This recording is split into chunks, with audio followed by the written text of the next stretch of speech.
Guys 100% दावे के साथ कहता हूं कि आज तक आपने इंटरनेट पे ऐसा वीडियो नहीं देखा होगा। आप इसके एंड को ज़रूर देखिएगा, आप बहुत ही ज़्यादा इमोशनल हो जाओगे। ये मछुआर की बीवी, मछुआर और इनके साथ एक और आदमी जो है वो समंदर के किनारे मछलियां पकड़ते हैं।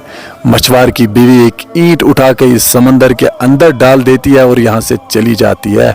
वीडियो शूट करने वाला भाई मछुआर को बोलता है कि भाई साहब, आपकी बीवी ने जो है समंदर के अंदर छलांग लगाई है।